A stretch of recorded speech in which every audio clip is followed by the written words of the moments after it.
Alright guys, it's been a while since I've done one of these, out on the road.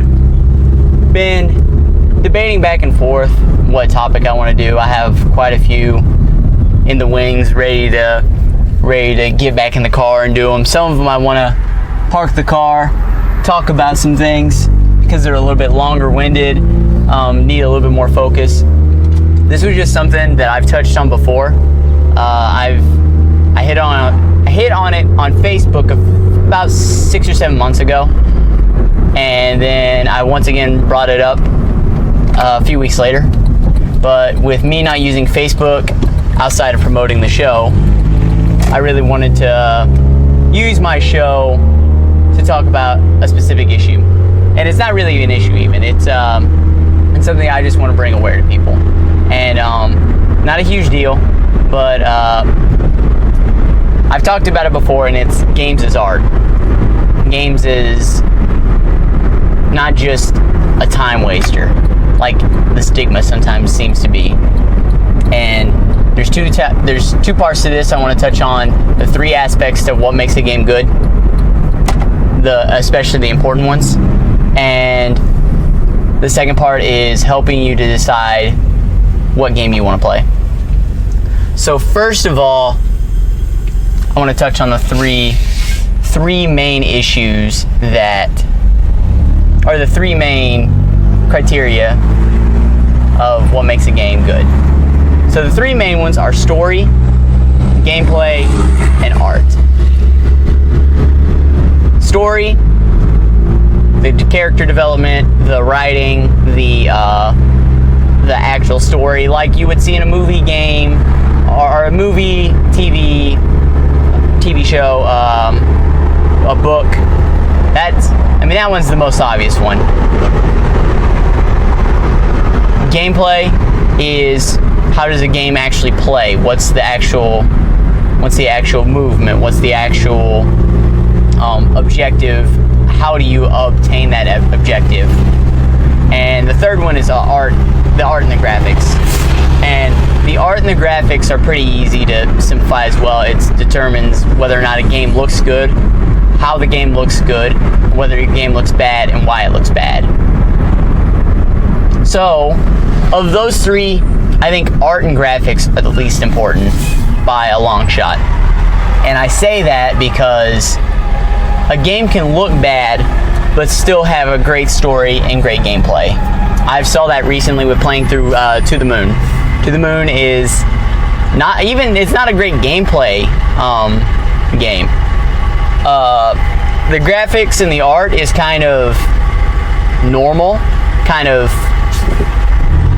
it doesn't really stand out from the pack. But the story is what it sets it apart. It's almost one of those like story-based games. Gameplay is very important because if a game's not fun, then you're not really going to enjoy it. If the gameplay is good, but it doesn't look good, and the story's kind of lackluster, then you're just playing it for the fun of it. You get games like Just Cause, or sometimes even Grand Theft Auto. Grand Theft Auto has great story, but a lot of people don't play it for the story. They play it for being able to do whatever they want, and it's fun. Story is very important to a game because, like I said with To the Moon, if the game has great story but doesn't have great gameplay or art, it doesn't matter. You even look at like the old school games like Quark. Quark was a text-based game back, before gaming was huge, and it was a story-based game where you had to like actually type out the answers. So you can still get a good story even out of having the most basic of graphics. So taking those three into consideration, moving on to the second part, that's how you really get your choice in what game really fits your need or want. My call to action, not really a call to action because that's usually for an important thing. But like I said in my initial rant back in January, I really think that everyone should play at least one game a year. One video game a year. And if you don't, you're really doing yourself a disservice to the gaming medium. Because gaming really is art. It's right up there with movies. It's right up there with music. It's right up there with TV shows. books, in my opinion. It's developed itself so far from, you look at like Pong, you look at even Mario Brothers. Those games had such basic gameplay, basic story, basic graphics, and now we've come to the point where it's hard to distinguish a game from even a show at times. So some of the smaller criteria to help you find the game you want. Maybe you're looking for like a retro style. You were big on the Super Nintendo games, but you're looking for something with a little bit more meat that was being produced today. Big one I see is Shovel Knight. Shovel Knight has an awesome story, it almost a tearjerker. Great characters, great writing, but yet the art is very reminiscent of the Super Nintendo and the NES, like a lot of you may remember.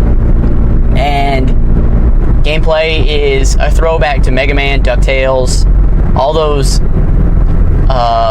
one-room side-scrollers where you go through a room and then you go to the next room and it scrolls over. Kind of like Castlevania, kind of like Metroid.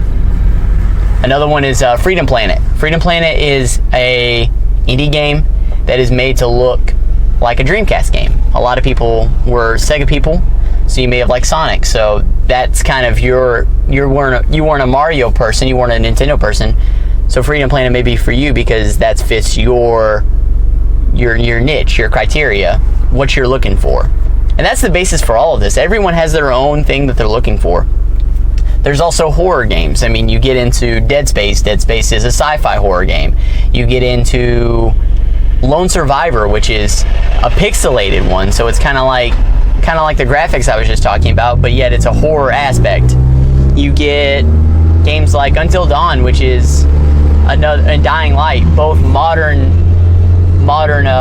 horror-esque games. You can look at the Resident Evil games, and those are scary because of how the game plays out. And even System Shock. I played through System Shock recently, and System Shock's a first-person shooter with horror aspects. You can look at games that are all story-based, so like the Walking Dead games. All the Telltale games are very all story-based. I mentioned To the Moon. To the Moon's another one that's all story. Those games are games where you just want to take it at your own pace. There's not a difficulty curve in trying to play the game, but it's something where you can just enjoy the story. There's games that thrive on their beautiful looks.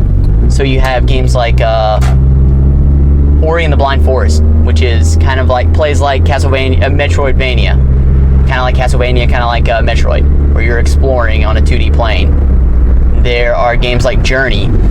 Journey was a Sony exclusive, and Journey is minimalistic on story. You create your own story more or less, but the visuals and the sand and the reflection of the suns and the reds and blues that are portrayed are just they stand out. And it's one of those games that has an amazing soundtrack as well. There are games that are challenging. I mentioned System Shock. System Shock is very hard, and it took me a while to get the hang of it, and I was on the medium difficulty, the normal difficulty. There are games like Super Meat Boy, and if you like your platformers, that's another one that's really hard, but it's really fun and rewarding. You have Dark Souls. Dark Souls is the modern difficult game, where it's 3D, you'll die a lot. Your death is inevitable for, a newcomer, and death is inevitable even for a veteran. And that's why it's called the Souls games, because after you die, your souls are left, and that's your currency, and you can go back and pick them up. There are games that'll make you laugh, like Undertale, like Tales from the Borderlands, and they can really fit your mood at that time. Same with games that'll make you cry. I've cried at the Walking Dead game. I cried at Chrono Trigger at times. Even Undertale made me tear up. It's one that hits both ends of the emotional spectrum. There's old games you can go back to, and if you want to get back into them, you can find them on Amazon. You can find them on multi-carts. You can play them through Steam. Steam offers all the Final Fantasy games. I was able to buy Shining Force 2, which is an old school tactical game where you direct each unit and they attack, another army. You can play the new games, and the new games that are continually being released. And they fit all of the spectrums of before because there's no limitations. Undertale was made by one person. And then there's games like Fallout 4, which are made by hundreds upon hundreds of people. There's games that are so vast that have objective after objective for side quest after side quest. And you'll never be able to finish it, like The Witcher 3. The Witcher 3 has, maybe 100 hours of gameplay, and that's side quests and the main story. And you may even surpass that. There's games that have no objective, but yet you'll still be able to bump, 50 hours into them. I got a game called Terraria. It's like Minecraft, but on a 2D scale, and it's more combat based. I put 55 hours into that in a week back whenever I was still in college, just because it was so much fun. It was what I wanted at the time. And I think you have to know what you want as well. That's another reason why I'm doing this video. A lot of people, I tell them that you should play one game a year. Everyone's like, I don't know what to play. I don't have a new console. I don't know how to get games on PC. And that's fine, but I'm doing this to help you. Use mediums like Steam. Use Amazon to be able to buy your old games. Use stores like Disc Replay, where you can get old games for pretty cheap and old consoles. And there's reproduction consoles where you can play Super Nintendo, regular Nintendo, and Genesis games all on the same system.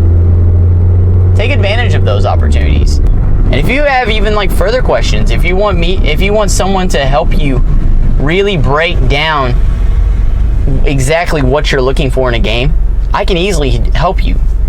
Leave your comments below, while they're on Facebook, tweet at Buds of Plenty, tweet at myself, Saint_56, leave comments on YouTube.